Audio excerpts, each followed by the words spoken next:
Welcome, everyone, to the Barclay Radebaugh program. My name is Andrew Allegretta, alongside Barclay Radebaugh, right across the seat from me here at Zaxby's in North Charleston. How you doing, Coach? I'm doing great. Just want to really thank Zaxby's. We love coming here, and the people here are just incredible. They're so good to our program, and we thank them just so much for what they do. And we thank the people for coming out here, CSU support staff. I was just going to mention some of our staff here tonight. It's so nice to see our athletic department here each week and how supportive. One of the best things about working at Charleston Southern is we try to support each other, and we have a bunch of our administrators here, and we have our strength coach here tonight. So I hope maybe they keep Toby fed. It's going to be tough over there. I'm sure they will. They'll find some way or another to keep him fed. There you go. You know, they have a great team to support, and you guys, the basketball program, you are coming off 2 losses, but how has practice been this week for you guys? It's been a little rough. You know, our team was we were sitting at 5-2 and feeling real good about ourselves and poised to have a nice weekend against 2 teams we felt we could compete very favorably against, we've had a challenge of re-energizing them and maybe setting a new goal with being 5-4 now, and Coastal being 9-0 the first time through. We might have to reset a goal of making having a home tournament game might be our top goal instead of winning the regular season, but that's okay.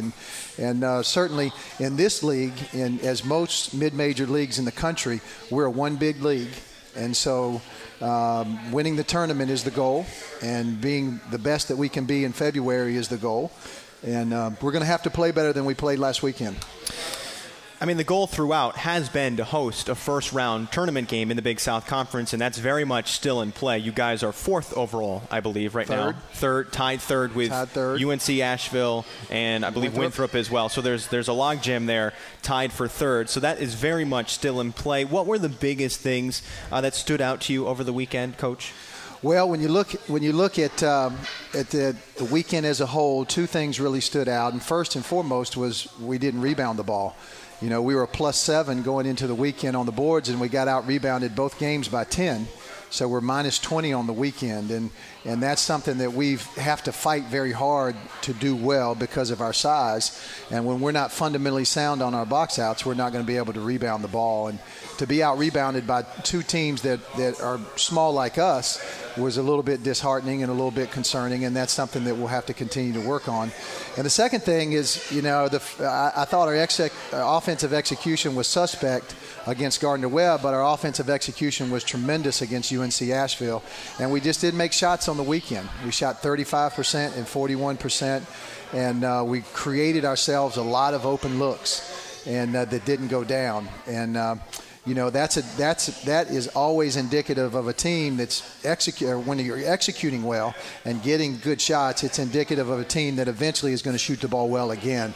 If you're taking bad shots and missing bad shots, then you've got some coaching to do. But I think our guys understand that. They want to execute, and they want to do the right things. We just got to knock down some shots.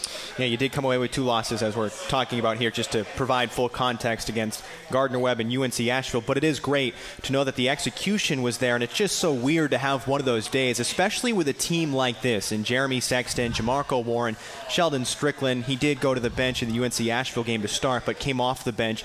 You have such great shooters, and so odd to have a day like that. Yeah, it is. And when we look at really the last 5 games, we've had one of our guards shoot the ball prolifically, and that's been Jamarco, and the other 2 have struggled. And when you look at that, that's a little bit of a concern, because that's kind of been our 3-pronged attack. Is those kids shooting the ball well, and Jeremy has shot the ball well. In particular, before that stretch, he had really been shooting the ball well after a tough start to the season. So we've been spending a lot of time. Coach Ferrell, who's our guest later in the show, has been spending a lot of time with those guys and working on shooting the ball. We call it the 150 Club, and they got to make 150 threes before they can leave the gym. And so that's something that hopefully we'll continue to improve we'll see our shooting turn around. Shooting is very fickle, Andrew. Literally we can go in basketball, you could shoot University of South Carolina beat Florida, shot 51%, and the night before they played Alabama and shot 28%. So it's just a fickle thing. The thing that you got to make sure of as a coach is that you're getting good shots. You mentioned that 150 shot club, by the way, and this is the Barclay Radebaugh program on ESPN 910. We thank you for tuning in. We're live at Zaxby's here in North Charleston. But that you have a nice little machine to help those guys. What is that machine called? It's if you saw that thing bundled up in the corner of our gym, you would not know what it is, but you unfold it, and it's a nice little thing for these guys to work with. Yeah, it's called the gun.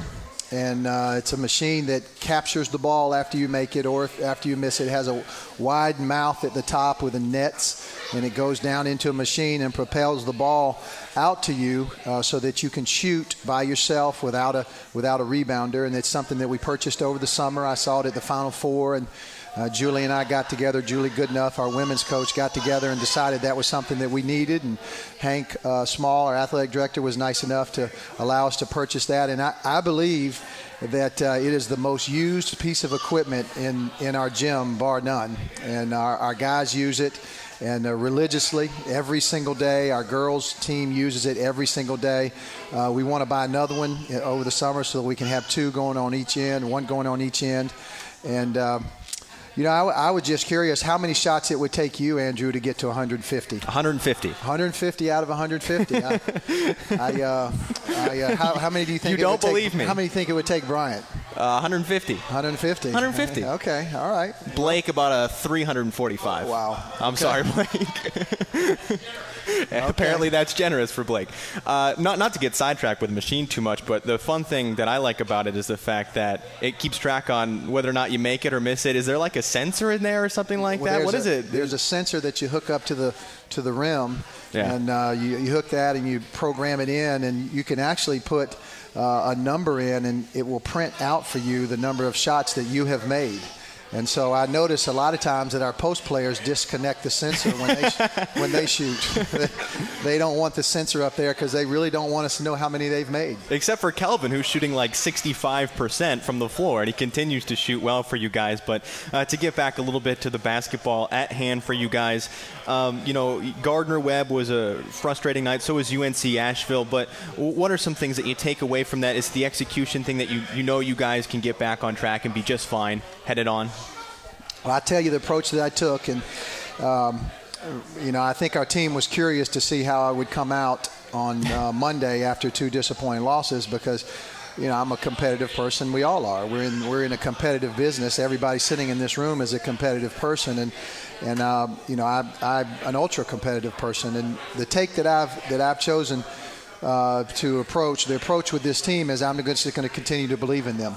And we were all set to watch the UNC Asheville film Monday before practice, and I went in and took the DVD, and I just told one of our assistant coaches to take it and melt it. Just in front of our team. I don't think that was our team. I don't think this weekend was indicative of how we're capable of playing.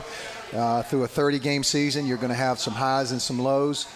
And one of the things that we've really tried to do a better job of this year is to navigate the highs and to navigate the lows a little bit better. And I think in the past we've allowed the lows to affect us maybe too much. And I think our team has responded well to that. I thought our team needed a boost of encouragement and confidence. And I think our team needed to hear from our coaching staff, hey, it's okay. We're still in there where every goal, with exception of one, is still on the board. And, we're going to get in there and fight together. And we're going to continue to work and improve. And we really deeply believe in you guys. So before we step aside here on the Barclay Radebaugh program, you symbolically melted the DVD then? Well, we didn't symbolically melt it because that would be a fire code violation, and James Bradley would quickly come in. I was going to say, you used the word melted, so I had to. We said that we were, by saying that, the old saying, what I actually said, Andrew, is let's burn the tape. Okay. Because that's been something that's been said in coaching for I'm just going to burn the tape. That's not my team. But then one of our, Jamarco reminded me that it was a DVD and that you can't burn a DVD. So I told Jamarco, with him being a little bit of a smart aleck there and a great kid, I'm just kidding, that we would melt it. Yeah. So I wanted to use the appropriate term with you tonight, that we would melt the DVD. Gotcha. Just need the clarifying question. And actually, when we come back here on the Barclay Radebaugh program, we'll talk about an honor for Jamarco Warren. That's next on ESPN 910. Welcome back to the Barclay Radebaugh program. My name is Andrew Allegretta alongside Barclay Radebaugh here on ESPN 910 live at Zaxby's in North Charleston. And we stepped away, Coach, talking about an honor for Jamarco Warren, who is now second all-time in CSU history in scoring, as well as top 10 in the Big South in scoring. So another honor for him as his career is starting to wind down. Yes, and you made no comment that I didn't get the Cajun Club tonight. I didn't. We went with the wings and things. I wanted to have a little spice in my life. I feel like the joke would start to get old if I keep bringing it up. Yeah. Jamarco has been one of the greatest players ever to wear a Big South. Ever to wear a Charleston Southern uniform. And Big South at this point, too. He's top 10. Yeah, you think about all the players that have come through the Big South, and he's one of the top 10 scorers in the history of the league, which has been a storied league with many, many, many players. And what an honor for him. What a beautiful kid. I told Jamarco after our last home game, I said, Jamarco, I only got 5 more of these home games to give you a hug afterwards, and I'm going to really, really miss you. And I don't even want to think about that day of running out there without Jamarco, but we know that day's coming. It's at some point, and we just want to extend his career as long as we possibly can, and just watch him continue to grow as a player, and most importantly for him to grow as a person. It's been a fun journey to watch. So extending his career requires coming up with W's. Yeah. And next is Radford and High Point for you guys. We start with Radford. Both of these teams, by the way, 2 teams that you beat inside the Buck Dome already this year. So what about Radford will be different in this matchup? What will you have to pay attention to, other than assuming that you beat them once and it's going to occur again? Because that's obviously not the case. No, we have tremendous respect for Radford. One of the things that we took away from this weekend is that we have to be prepared to play regardless of the opponent. We're certainly not good enough to show up without our A game and beat anybody on their home floor. And we know we have to be extremely prepared, not only physically, but we have to be emotionally prepared, mentally prepared for a battle, not for a game that we're going to go in and win by 15, 16, 20 points, but prepared for a 40-minute battle, much like we would for Winthrop and much like we were with Coastal and much like we've been for the best teams in our league. We need to be prepared for that. If that happens, fine. Now you're ready for the journey and the battle. But if it doesn't happen, then that's okay. If you want to win, I told our team it'd be fine with me if we want to win by 15, 16, 17 points. That would be fine. But we need to prepare ourselves for a 40-minute battle, and maybe that's something that we didn't do as well as a coaching staff on last Thursday. So what's the scouting report on Radford then? You had a guy in Giercom Cernmez who really gave you trouble in the first half. You slowed him down in the second half of your win against Radford the first time around. But what's the scouting report on these guys? Well, we thought we did 3 things that need improving. First, we fouled and sent them to the free throw line 35 times. They shot 35 free throws against us. That's just an unbelievable number of free throws. We fouled unnecessarily. We fouled off of ball screens. We fouled on drives. We got up in the air on shot fakes and fouled. We just fouled any way that you could possibly foul, we fouled. Number 2 is we got to execute well against that zone. We really need to go inside out, short corner out, diagonal passes, penetrate, be very aggressive against that zone. And then third, we need to make sure we keep the tempo where we want it. We're going to really press and try to run. We've noticed that at the end of the zone, at the end of the press, Radford isn't as aggressive as maybe a High Point or a Winthrop would be, and so maybe you get to gamble a little bit in the backcourt and not pay as much of a price in the front court.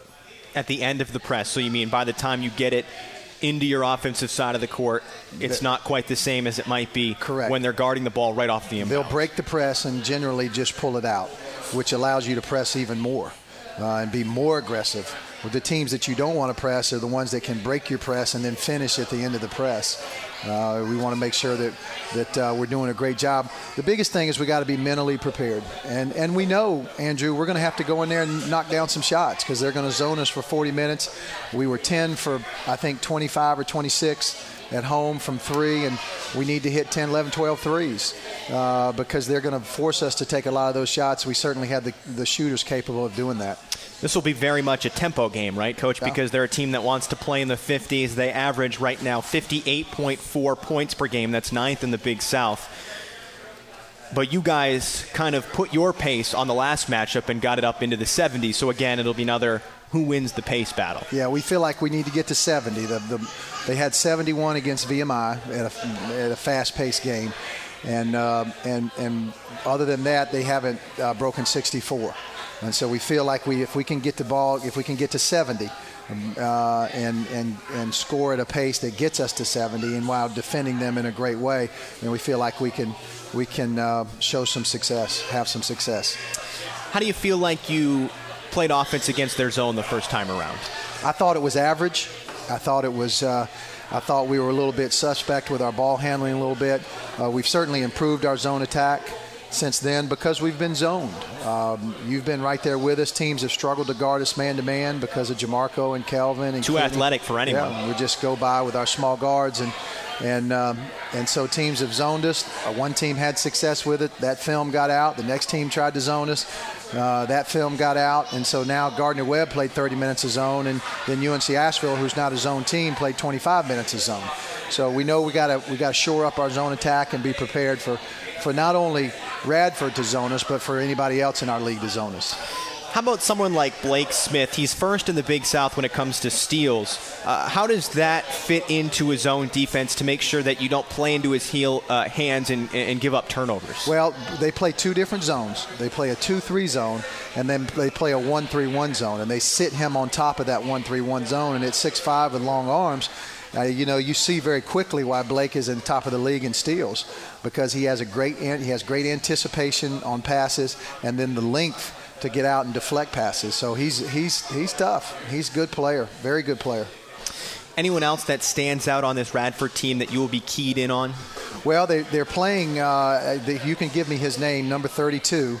He's 7'1", 290 pounds. 32. Yeah. Martin Zabel. Martin Zabel. I knew I couldn't say that properly. That's almost as hard as saying James Bradley, but he's played the last two games extensive minutes. He played 20-plus minutes against Winthrop and had 15 points and 10 rebounds, and he played 19 minutes against Presbyterian. And they went a little bit back to the game plan that they used to have last year when they had the two giants, and they're just trying to slow the pace down, throw it inside, and play inside out. So he's a concern for us. Somnez is a concern. Blake is a concern. The biggest thing for us will be, can we get the tempo up to make them uncomfortable and play at our tempo and make them have to do some things that they're uncomfortable with. I'm always happy to help out with the names. It was the same thing with Coach Mills when we went to play Hawaii. Yeah. And, it's just there's too many names on those rosters that, I know numbers well, Andrew. I'm good with numbers. Hey, you're actually better if football coaches have too many names and numbers, so it's only numbers with those guys. Briefly, before we step aside here on the Barclay Radebaugh program, how about a quick look at High Point, what we can expect from them? I haven't watched 1 minute of High Point film because I'm really concerned about this Radford game, but I can tell you High Point is continuing to play at a very quick pace. They'll set a ball screen every 5 seconds, much like Gardner-Webb did. You got to contain the ball screens, make it throw them back to the post, make the post make plays rather than the guards make plays. When Shay Shine and Nick Barber are making plays, you put yourself in a tough position. But if you can semi-trap, we call it a soft trap. We want to trap those guys until they pick their dribble up or make a pass. It's not a hard trap. It's just a containment trap to make them throw it back to the post players who it was a successful game plan last time because we didn't feel like their post players could make the same number of good basketball plays as their perimeter players. So right now we're looking forward to the weekend here. Radford on Thursday, High Point on Saturday. It's a big weekend for you guys. You guys come away with 2 wins in this thing, and you have right back where you were before, and you have almost exclusively home games from here on out. It's a huge weekend. It's a big weekend, and I'm trying not to make too big a deal out of it for our team, but it's a big weekend for our team to shape our season the way we want to shape it. All right, well, thank you very much, Barclay Radebaugh. You are free to exit, and I know Reed has a basketball game that you want to get to, so we want to make sure that you get to watch your son's basketball game. And Mike Morrell is next. You're going to enjoy talking to Mike.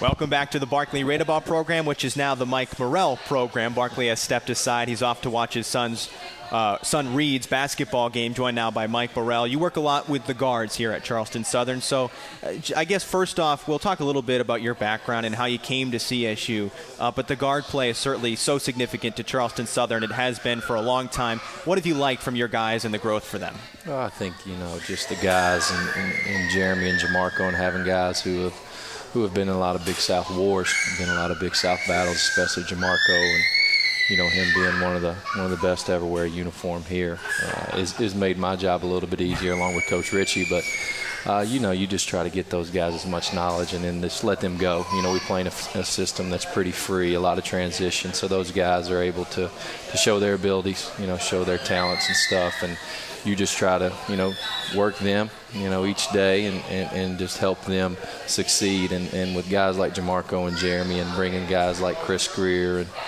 Matt Kennedy and Sheldon Strickland along, it makes your job pretty easy. You just try to put them in the best positions possible. Just guide them, not necessarily play for them. And Sheldon is a guy that made such a big impact on this team early on.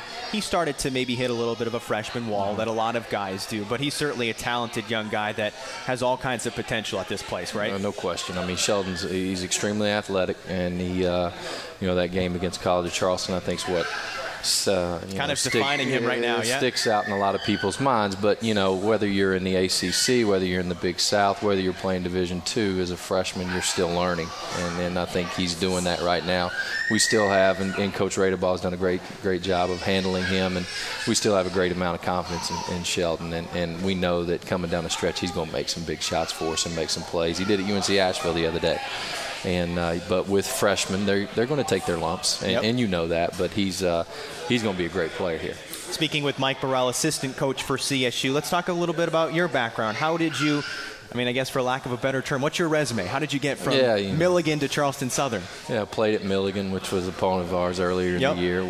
Very proud of that, and being went to King College from there, Division II school up in Bristol, Tennessee. I'm a small college guy. Played there, got my start coaching there, and then was fortunate enough to get hired by Coach Purnell at Clemson as a GA for a year, and then got moved up to full-time my last 2 years. So that's where I've been the last 3 years. And so I've seen, just about every level that this game has to offer, which I think is a positive for me. But it's been good. And working here at CSU in the last 8 months has been just something, such a positive experience working for Coach and Bob and Will and those guys. It's been really nice. Yeah, I'm sure the basketball knowledge just continues to grow as you go throughout here.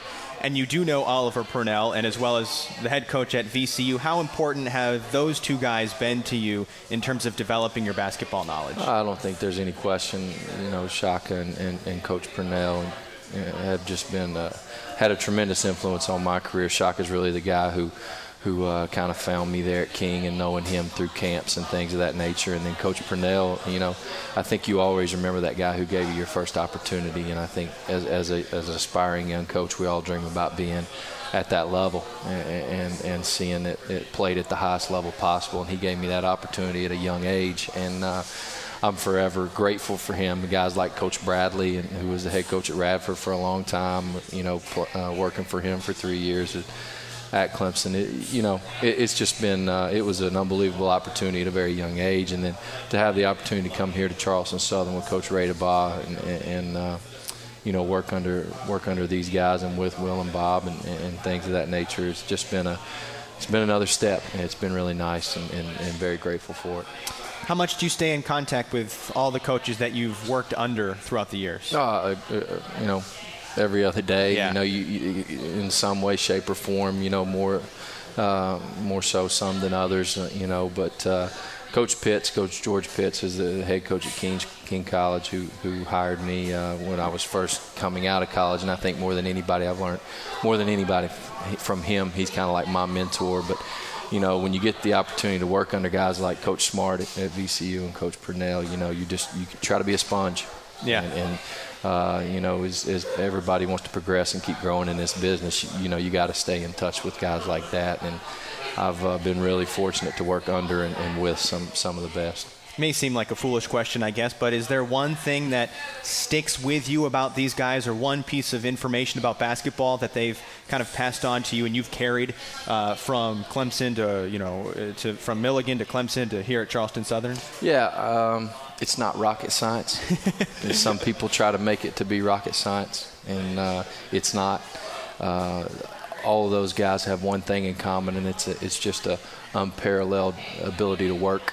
And through Coach Smart, Coach Pitts, Coach Purnell, all of those guys, the number one reason that they're really good is they're awesome basketball coaches, but they just work their tails off. And I think I've taken that from them, that it's not rocket science. Don't try to make it about to be, but if you work hard, and get good kids, you're going to be successful. Well, thank you very much, Mike Ferrell, assistant basketball coach for Charleston Southern, joining us on the Barclay Radebaugh program, which is now out of time here on ESPN 910. We thank everyone for listening. Don't forget, again, Thursday and Saturday, CSU at Radford, and then High Point again. We do this program each and every Wednesday night, 6:30 at ESPN 910 at Zaxby's in North Charleston. Again, thank you so much for listening. CSUsports.com for all of your Charleston Southern information. Until Thursday, take it easy, everyone.